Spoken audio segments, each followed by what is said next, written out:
Good afternoon and welcome. I'm Rachel Endo, Dean of the School of Education here at UW-Tacoma, and it's my great honor to welcome all of you to our inaugural Colloquium series on advancing dialogues, education, empowerment, and equity.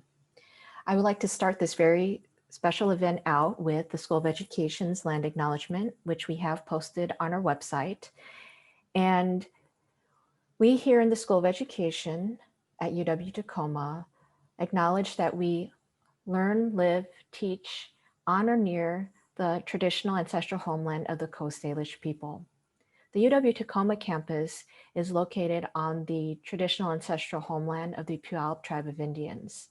I know that we are all coming from different places, and so currently I also am on the traditional ancestral homeland of the Puyallup tribe of Indians.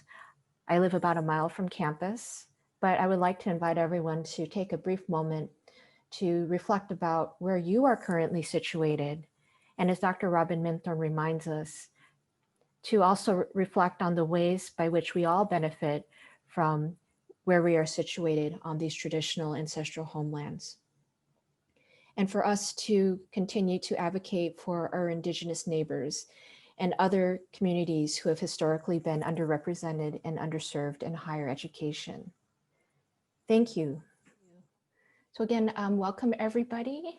And I would like to now hand it off to Dr. Minthorn, who will introduce Amy. Before we get in there, just some housekeeping things. I'm gonna be monitoring chat, so feel free to do that. There's gonna be some interactive components, so you're more than welcome to participate and flood the chat.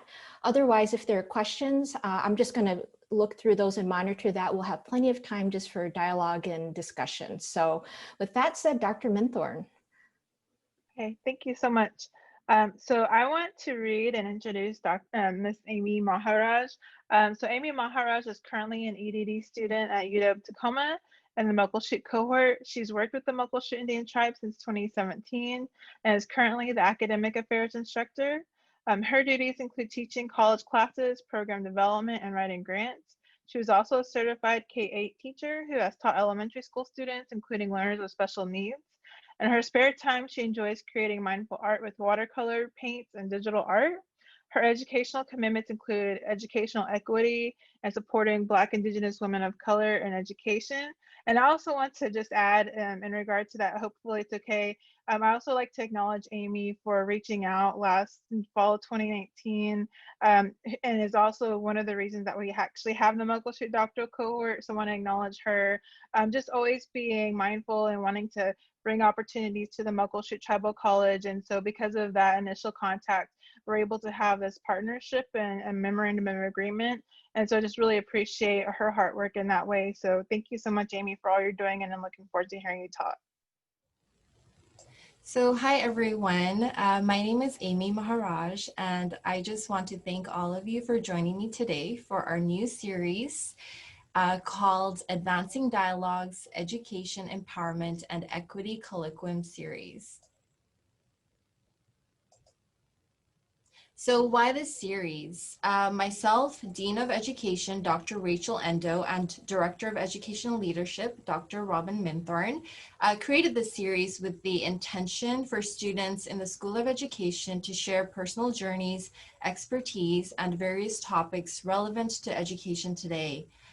We thought this was really important because a lot of us expected to have a more traditional setting in a classroom and meeting each other in person, but due to the pandemic, we weren't able to do so. But luckily, we have this virtual platform that is allowing us to have the ability to connect and share our stories. So our goal is to make our voices be shared and to bring forth various topics of discussion.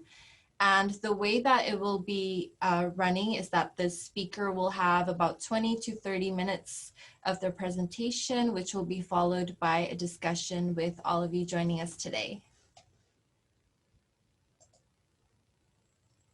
So I currently work at Muckleshoot Tribal College, which is located in Auburn, Washington.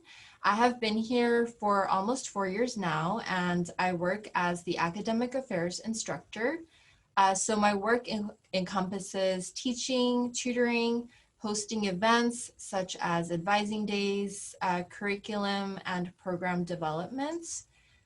Working at the tribal college, it is a smaller institution, so the staff, we all wear a lot of hats. And before this, I was an elementary school teacher, including teaching special education.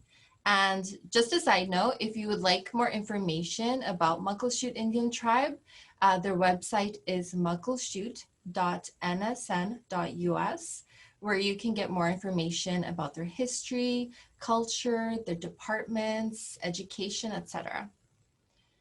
So as a student, I'm currently in the doctoral program UW-T in educational leadership with the Muckleshoot cohort, and we're specializing in Indigenous studies. So if you'd like, feel free to introduce yourself in the chat box with your name and your affiliation with UW-T. And if you don't have an affiliation, you can just put in your name. So to start my educational journey, when thinking of personal education journeys, I think it's so important to go back to the beginning and to look at our roots. So I was born in a tiny island in the South Pacific in Suva, Fiji Islands. My family actually originates from Uttar Pradesh, which is located in India. But due to colonization, we ended up moving to the Fiji Islands, and that was about 4 generations ago. So the term that we describe ourselves is Indo-Fijian, and this is due to having a mix of Indian and island culture. So my family, we grew up in a rural farming community. My dad had a little corner grocery store, and we lived a simple life. So the picture on the far left is of myself and my siblings. I'm the baby. The next picture is of my parents and myself as a newborn. And the last picture is of my mom and my siblings, and we're celebrating Christmas, and I'm about 2 years old in this picture, which is the same age as my son right now. So a quick question, when you think of Fiji, what is the first word that pops into your head? So if you'd like, you can share your answer in the chat box. So I'll give you about a minute to answer.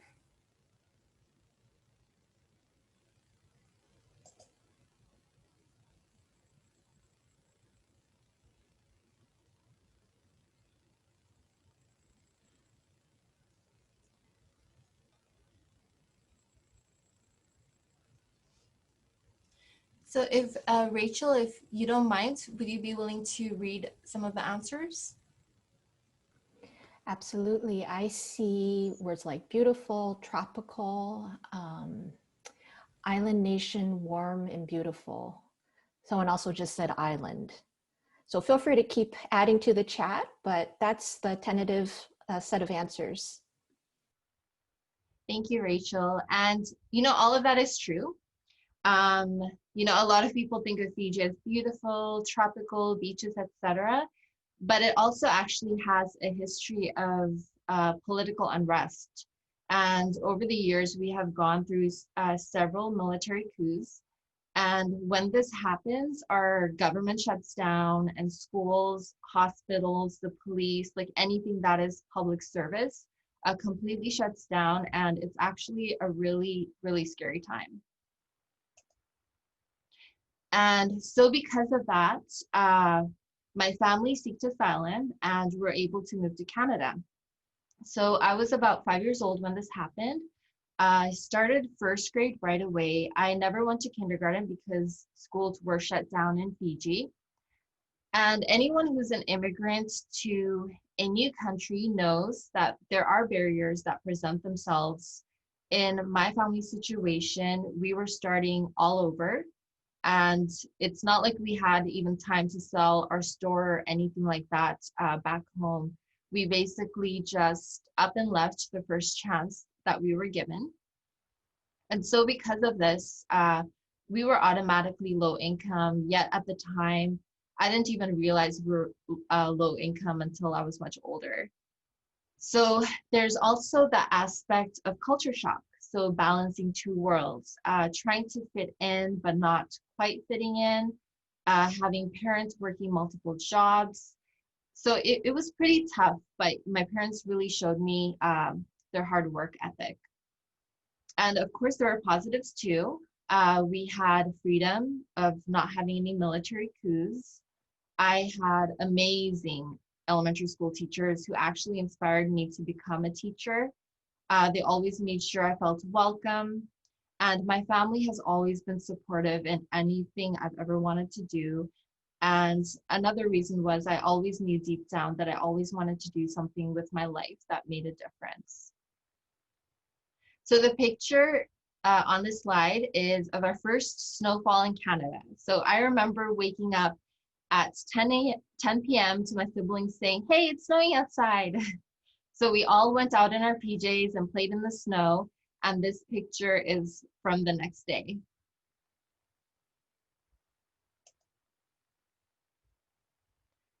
So my educational journey. So my educational journey has actually been a roller coaster. I was an average student in high school, so I didn't have straight A's at all. So when I started college, I wasn't mentally prepared, but in hindsight, I feel like the college also wasn't prepared for someone like myself, which I will talk about a little bit later. So I faced issues with equity, and it was also hard because I was working two jobs while attending college full time. So that made it kind of a hard balance. And I also had a bad case of imposter syndrome and feeling like I didn't belong or that I wasn't intelligent enough to make it. I remember my guidance counselor, after I had told her that I wanted to eventually get my master's in psychology, and she said I should aim lower for something more attainable. So I remember that just making me feel bad about myself because I took comments from her and others to heart. And so because of all of these things combined, I was just unsure of what academic path to take. So long story short, I ended up on academic probation and I ended up quitting. So following that, for a few years, I took time off. I traveled to other countries. I got to learn about other cultures and I experienced life. And with this, I got to know myself better. And I matured as well while gaining self-confidence. So when I went to college the second time around, I was older and more prepared, along with being more financially stable. But the main thing was I was really motivated to make it happen this time around. So I really took the time to get to know resources such as scholarships, tutoring centers, clubs that were available, etc. I just really wanted to take advantage of the opportunities that my parents didn't have growing up. And this was my driving force, and it still is my driving force. So I ended up graduating with a bachelor's in education and a master's in educational psychology.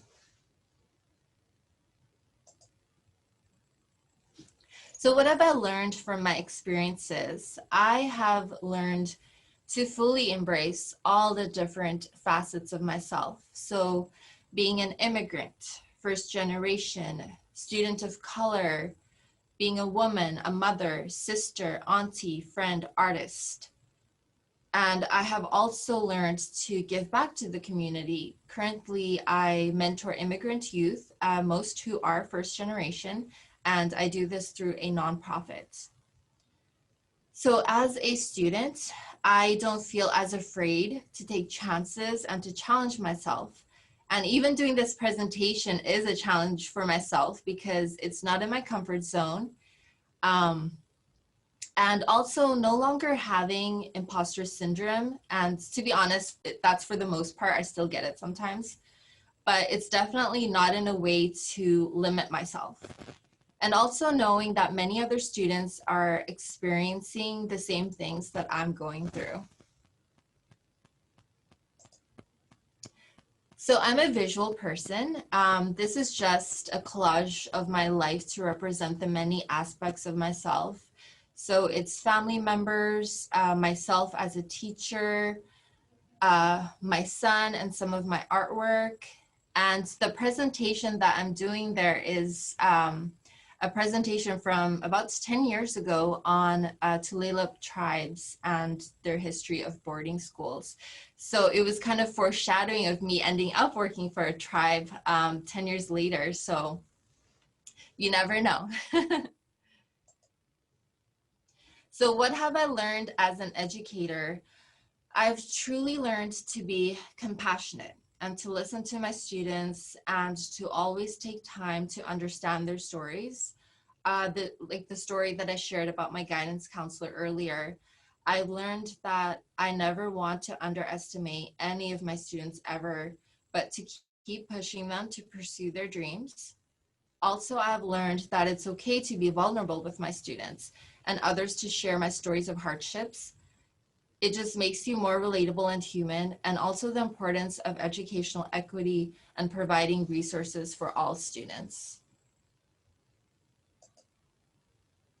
So many of you have probably seen this before, as it's popular in the educational world, but it's a powerful picture in demonstrating the difference between equality and equity.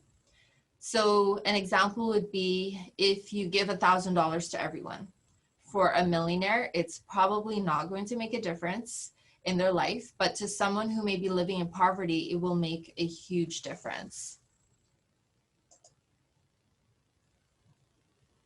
So for myself, educational equity is a huge interest to me in the field of education. As I stated earlier, having equity is so important in education because it allows students to have a fair chance regardless of race, gender, disabilities, etc. So I'm not going to go into the details of educational equity as we just don't have enough time, but from my own experience as an immigrant and first gen, these are some of my future goals. So one of them is having more transitional services available for immigrant and first generation students, such as specific advising for that demographic, having mentoring services from high school through college years, providing that social support, and having programs that students know are available and being able to utilize them. My classmate. And for Black, Indigenous, and women of color in education and other underrepresented groups, such as adults with disabilities, my goal is to conduct more research in those areas. And I just actually finished up a mini qualitative study on Indigenous women and their experiences in teaching in higher education. So on that note, we can open up our discussion. So these are just some starting points. You could choose another topic, of course. So feel free to write in chat box or speak on the screen. It's completely up to you. So I'll read some of the questions and then we can begin. So first question, what have you learned from your experiences or pathways in education? Whether it's first generation, immigrant, international student, or other identities, how has that influenced you as an educator? And what educational topics are you passionate about?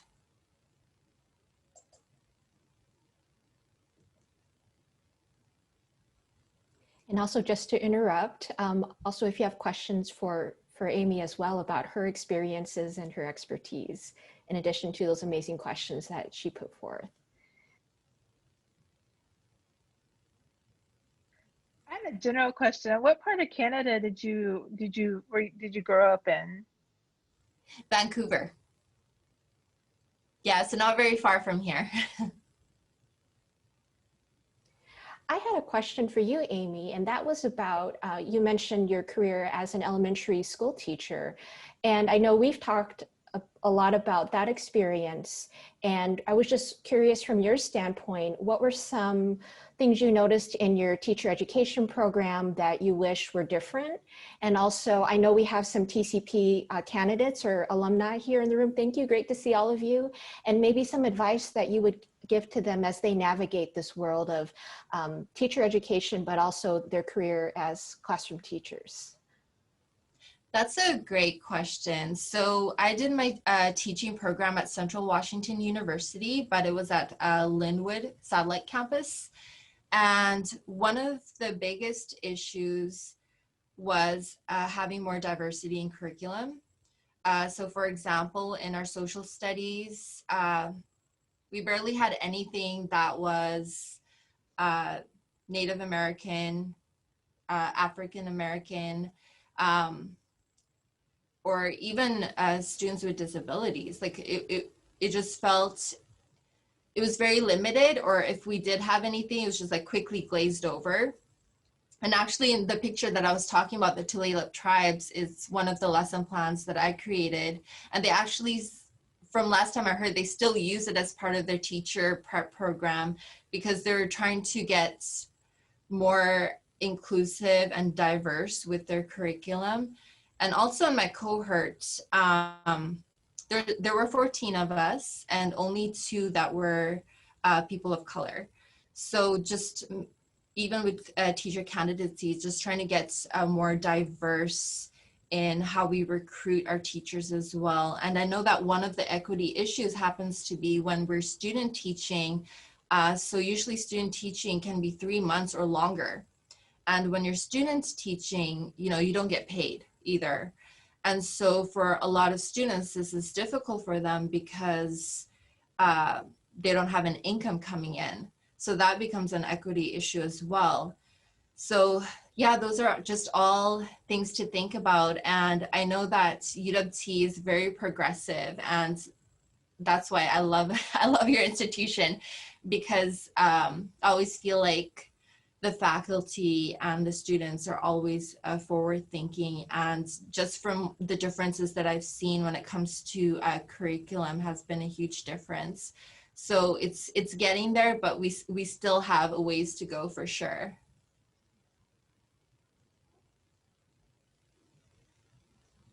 And I was just curious again, how many students are in the teaching program?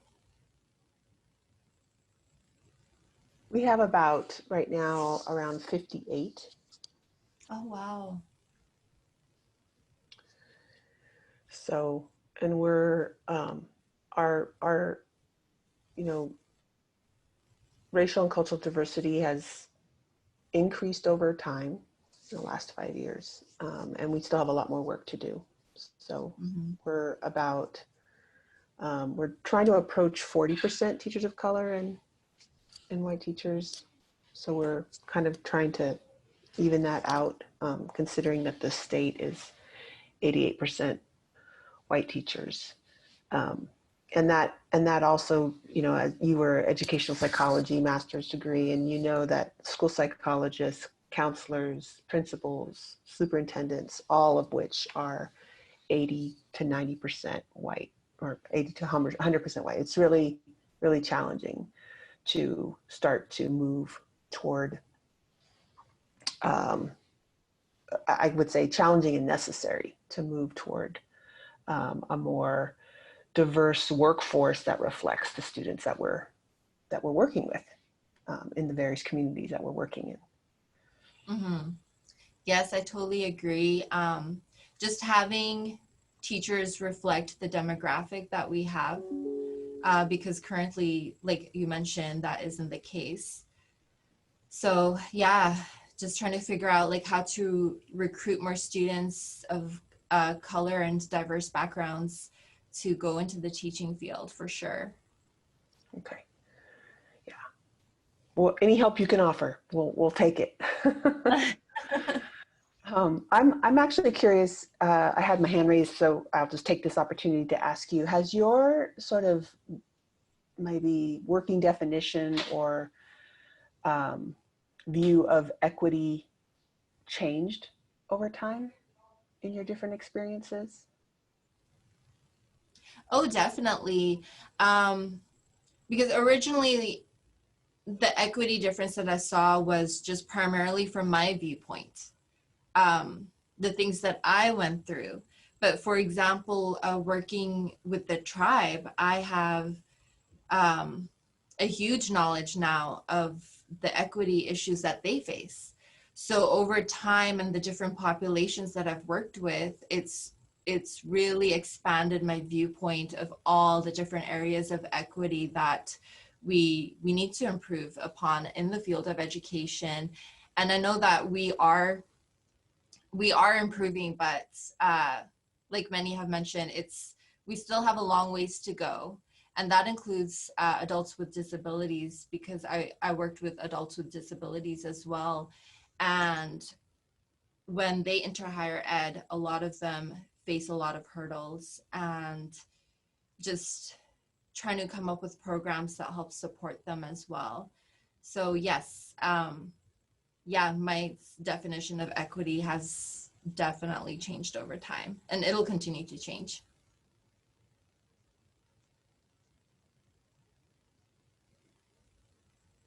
Thank you. This is refreshing hearing, Amy. Thanks for, when I talk to you, it's always refreshing because you remind me of equity, and it brings me back to my degree at UW on sustainability, and social justice was a big aspect of that. And it's strange because every time I'm removed from hearing these things, it seems that my mind becomes complacent, but then I'm reminded when I hear someone speak elegantly about these topics, or I hear the statistics, it baffles me that there's such an equality difference or equity difference that needs to be changed, and how rooted it is in the system that it seems unpenetratable. It seems difficult. It seems like it's a mire. It's hard to get in there and change things because of money, because of where the monies are coming from. It's coming from the top down. So I'm grateful whenever I hear you speak about these topics, and it reminds me and it humbles me a little, and I appreciate it. Thank you. Thanks, Kelly. And I love working with you because we always have great conversations. So I appreciate that.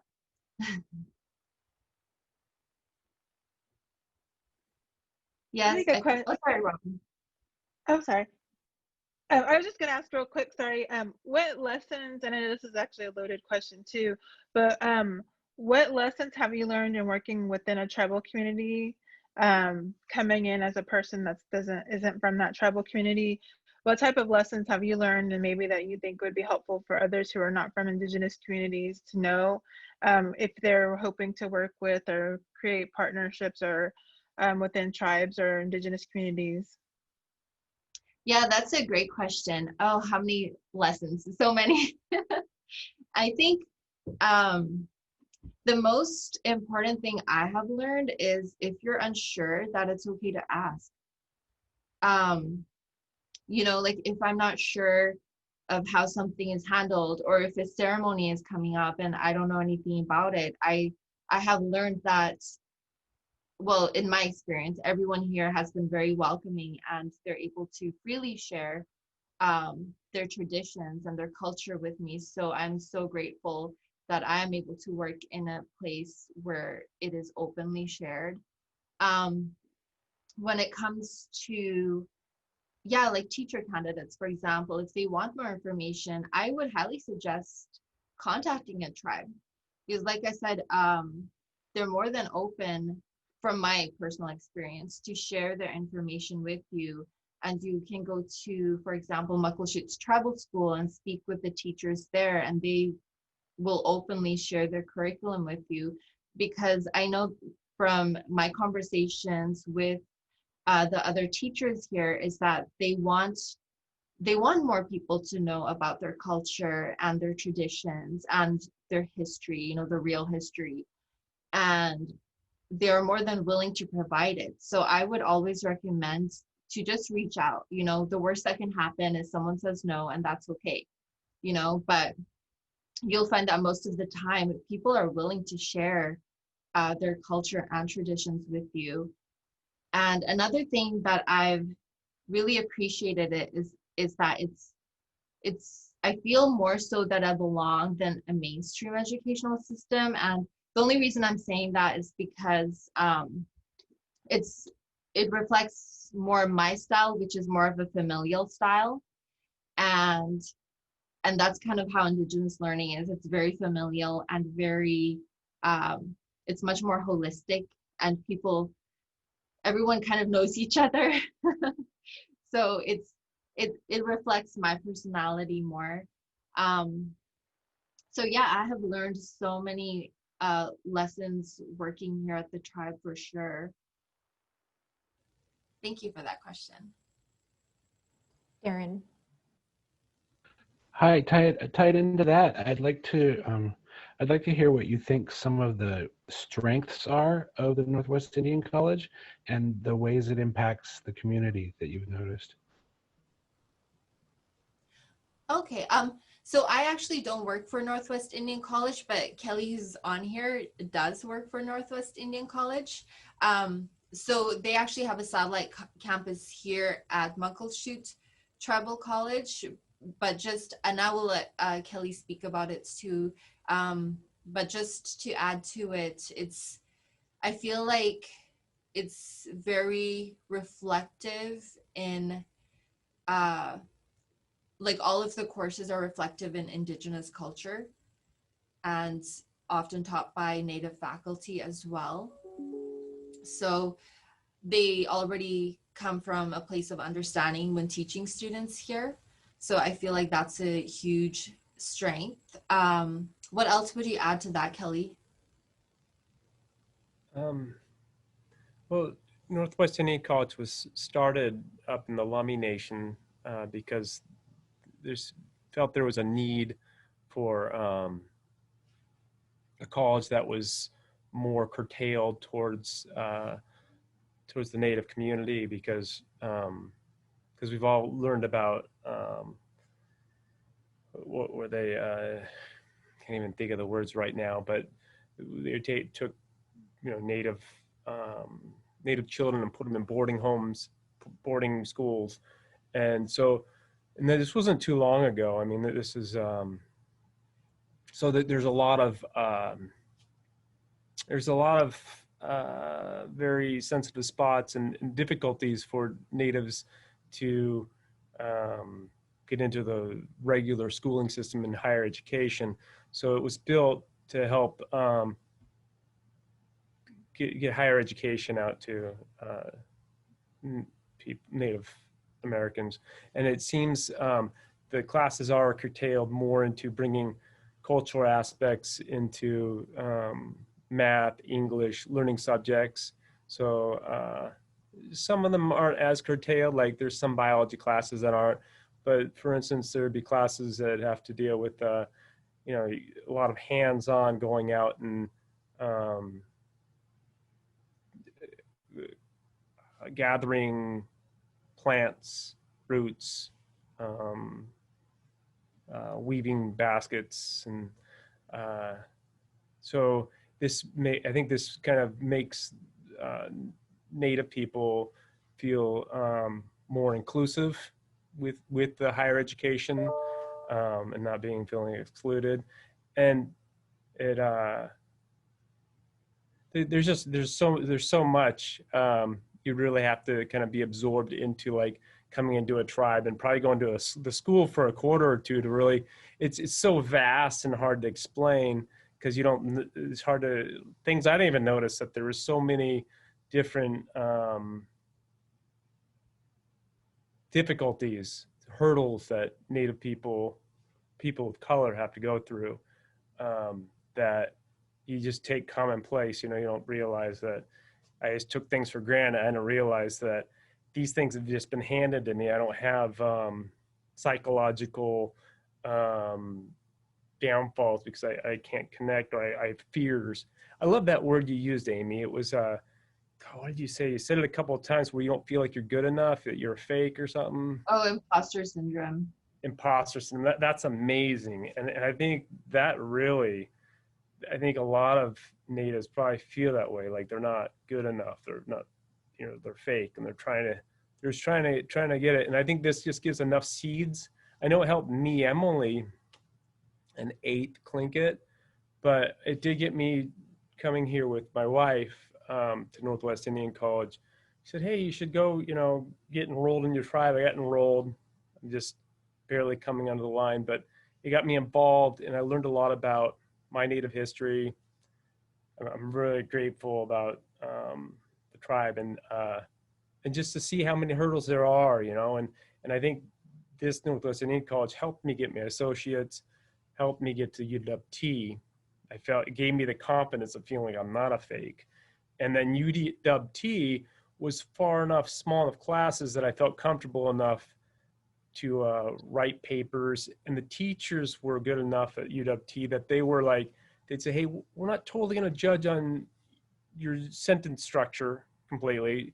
Just get those papers out, and have them well written, make sure you give me your sources and stuff. They worked with you, and it made me be able to carry on. And wonderful program. UW-T is amazing. Really enjoyed my time there too.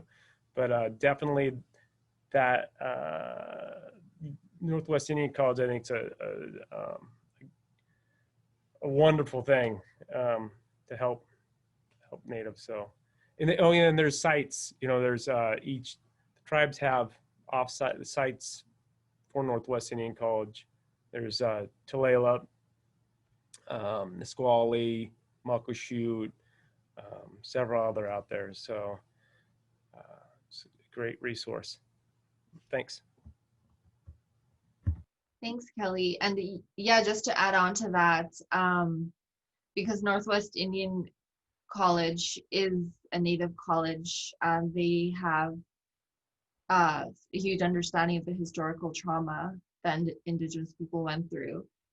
So because of that, they're able to cater classes from an Indigenous point of view. And I think that helps a lot of our students feel comfortable, as Kelly was saying, to start off their college there and then maybe move on to UW-T or another college or university.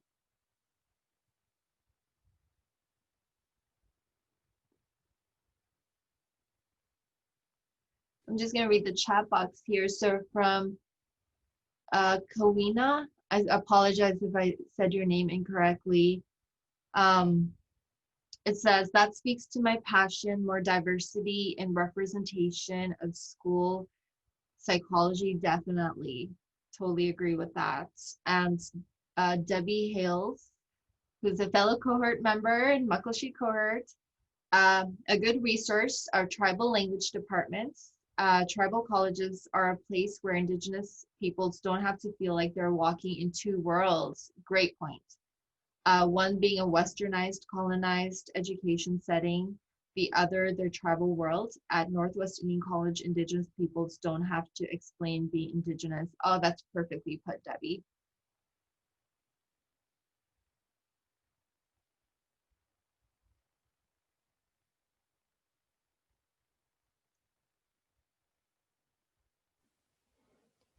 Amy, I was curious about in the time of COVID-19 and everything else that's going on, the ways that you as an educator and leader and your and the college, what are some things that you hope for the future, maybe some things that you're still struggling through, because we're all in this new abnormal together. So I was just curious about your insights and hopes for the future, as we hopefully turn a good corner and can bid 2020 farewell forever.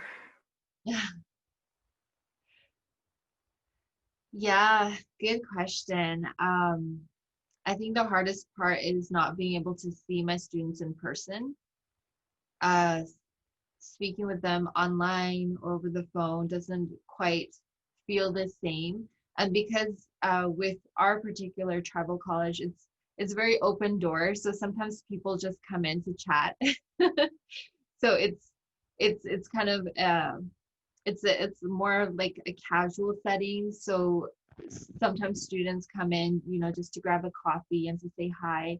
And so I really miss that kind of thing too, just having like quick conversations here and there and just having that connection in person. Yeah, I mean, at the beginning of COVID, we weren't really prepared at all. And because I know that the reservation has issues with internet connection as well. And so not being able to provide our students, you know, like a computer lab and to be able to access internet without it getting disrupted or having a weak connection, just even that little thing was like a huge hurdle for us. And so we were doing things like allowing students to come to the parking lots to use the Wi-Fi and things like that, and just trying to be as creative as possible in order to make sure students were still able to attend classes online, and distributing laptops if they're available. Just all of those things made a huge difference for sure. But like you said, goodbye 2020. And hopefully we can go back to normal very soon, sooner rather than later. But I would say that was the hardest part, was making sure that all of our students have internet connection and that they were able to attend their classes.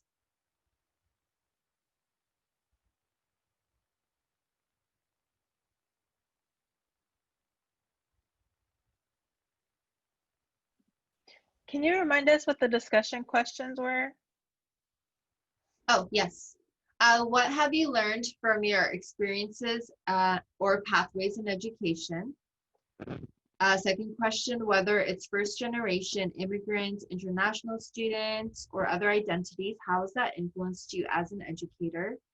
And what educational topics are you passionate about? So that last question, I'm really curious. Everyone's educational topic that you're passionate about.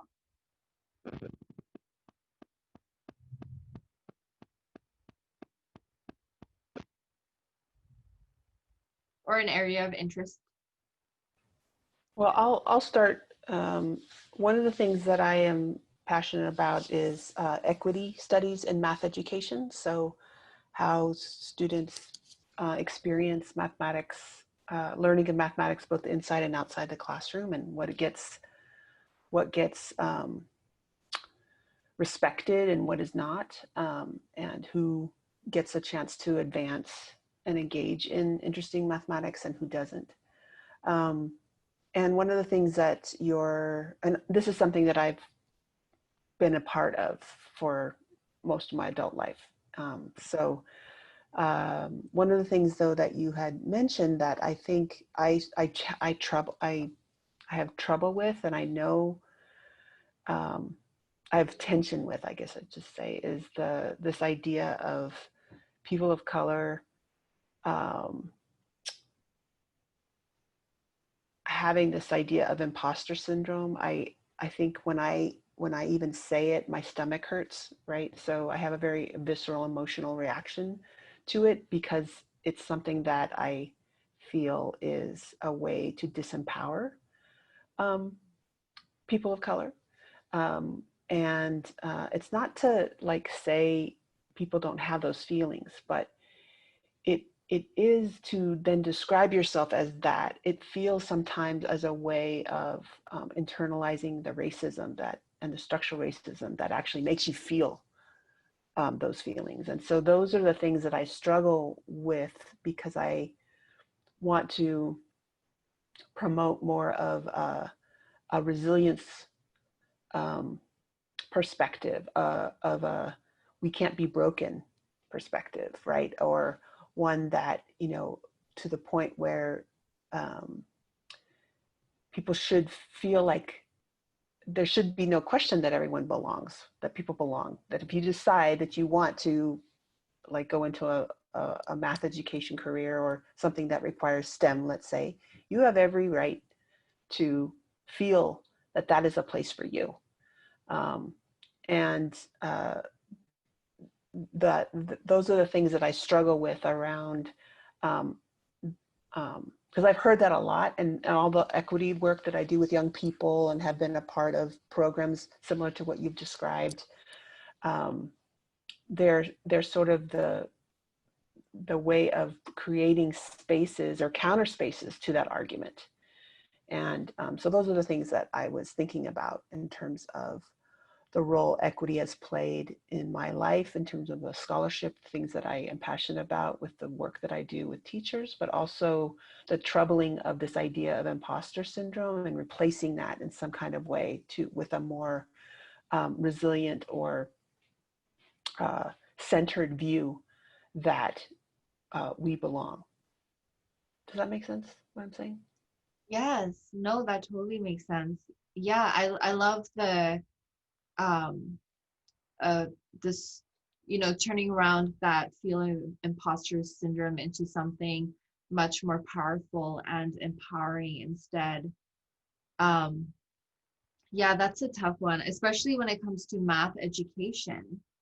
Uh, because I've read the statistics over the years, especially when it comes to uh, girls in math and versus boys in math.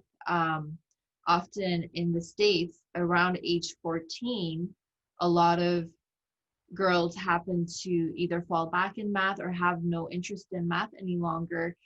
And you look at some other countries, and girls are either on par with boys of that age, or they're even further ahead. So that's really interesting in math, and I would love to learn more about that as well. Yeah.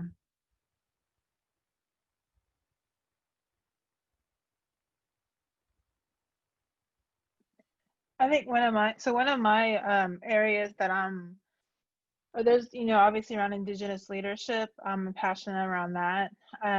So I want to, at some point, my hope was this last summer to be doing some research with my own tribal community in Oklahoma around intergenerational concepts of leadership.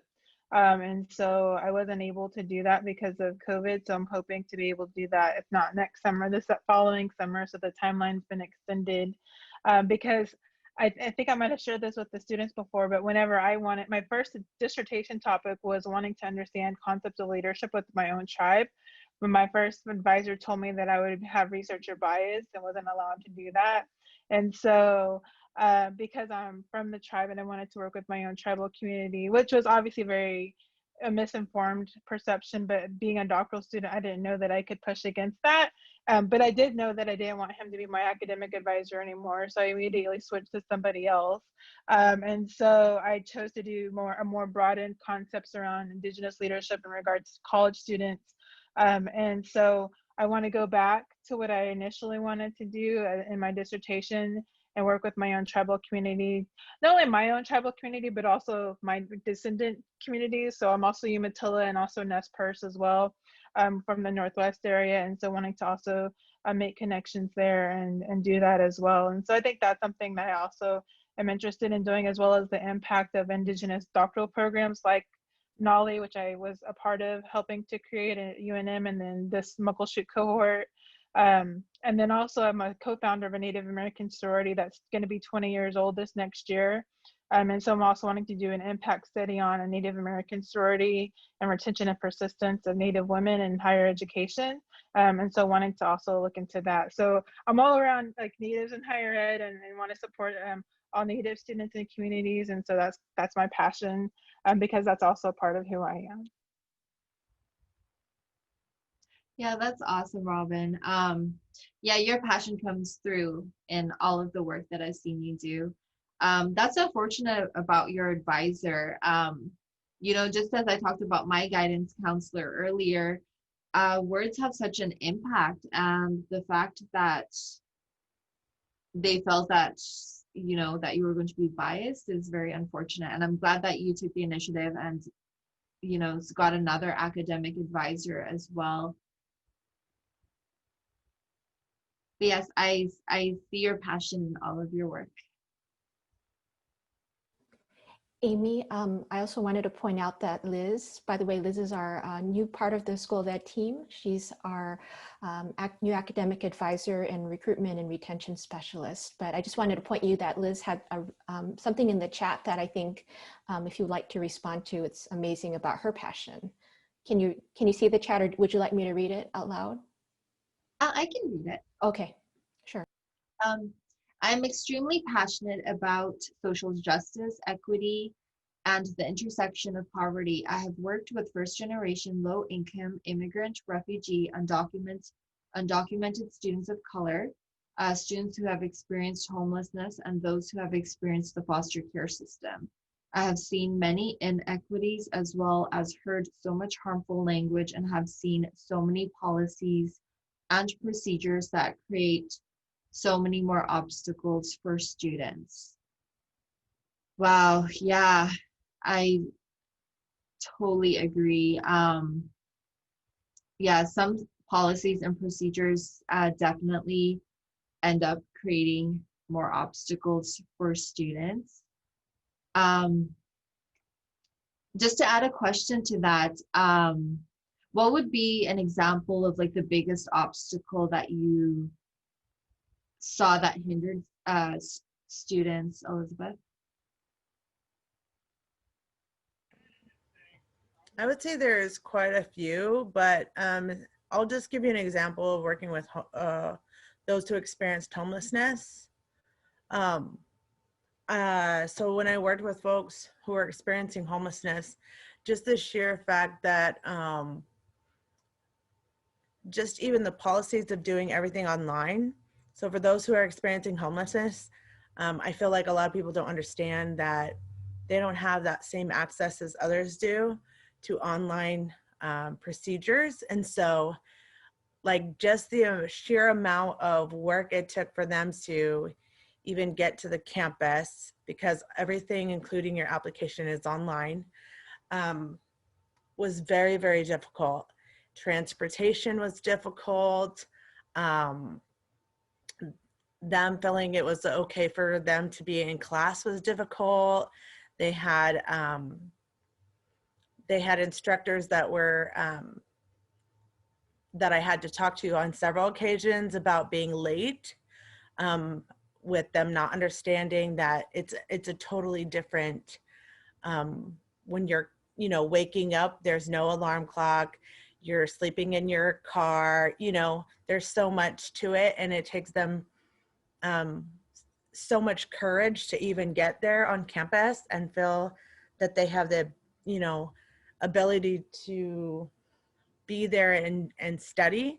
And so, I mean, that's just one example, but there's so many more that I have seen. I've worked in admissions and outreach. I've done advising for students. I've worked in the diversity offices. Even sometimes in the diversity offices have been harmful, and I've heard harmful things being said. And so I just know that that's my passion, because I feel like everybody has the right to have an education. I feel like everybody has that ability. Each one of us has different gifts and skills that we need to give to the world. And I think it's really important for us to validate every student, because it takes courage to even walk through the doors. Thank you for that, Elizabeth. I completely agree. I know here at the Tribal College, that was actually one of our issues during COVID as well, are for those students who don't have, you know, access to these resources that often people assume everyone has access to. And the fact that these students are trying so hard to get their education, and they have all these things that they have to go through. For example, like even a student who takes public transportation, you know, if their bus is late, then they're late for class, and then they get penalized for being late for class. So it's just kind of all those things that add up. And so how do we as educators and those who work in education help students who are experiencing homelessness or other issues, and how we can create more programs to help them with that. I just wanted to point out Dr. Minthorn's insights in the chat about even the word homeless and perhaps unsheltered. So thank you. I think that the little language tweaks are really helpful.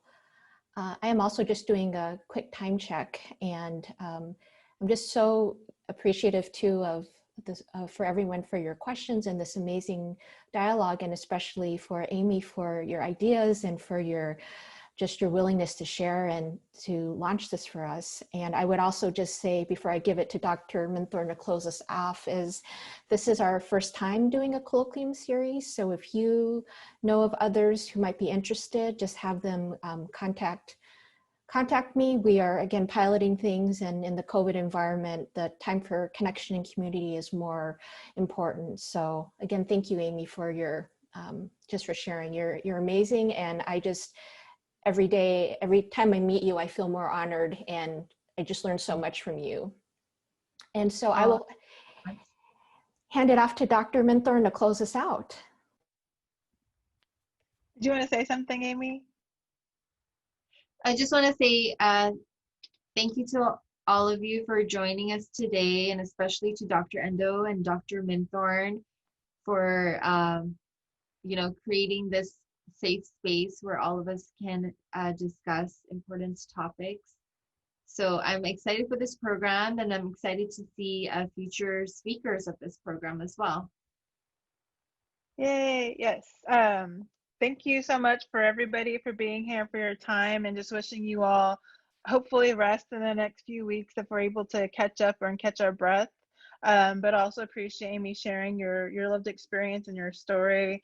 I know you you inspire many people by your interactions, and just like, this one small piece of action can create ripple effects, and just want to acknowledge that, and that you are part of those ripple effects, and just want to acknowledge that your work is impactful. And so just appreciate everybody being here, and hope everybody has a safe day, and that you remain healthy and strong and safe. So many ahos.